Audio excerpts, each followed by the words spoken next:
ఏంటి, తల్లి ఎటువంటి ఆహారం తినాలి, పాలిచ్చే తల్లి ఎవరైనా ప్రోటీన్ డైట్ ఎక్కువ తినాలి, ఫ్యాట్ తినద్దు. ఎందుకు? కోర్స్ ఎప్పుడైనా కూడా ఒబేసిటీ ఇవే కదా, ఒళ్ళు పాడైపోద్ది.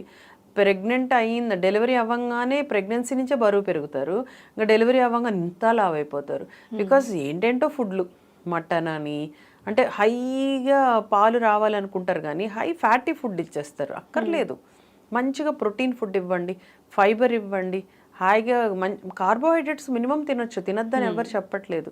కాకపోతే తినే దాంట్లో ఎన్ని క్యాలరీస్ నేను కన్జ్యూమ్ చేస్తున్నాను, స్వీట్లు తినేయడము అట్లా గడబిడి చేసుకోకూడదు. సో ప్లాన్డ్గా డైట్ చేసుకోవాలి. మిల్క్ తాగొచ్చు, ఆ మిల్క్ కూడా ఎంత తాగాలి, ఇవన్నీ ఉంటాయి అనమాట. దాంట్లో ఏమైనా కలుపుకోవాలా, డెలివరీ తర్వాత ఎటువంటి మందులు వేసుకోవాలి, ఇవన్నీ కూడా చెప్తూ ఉంటాం మేము.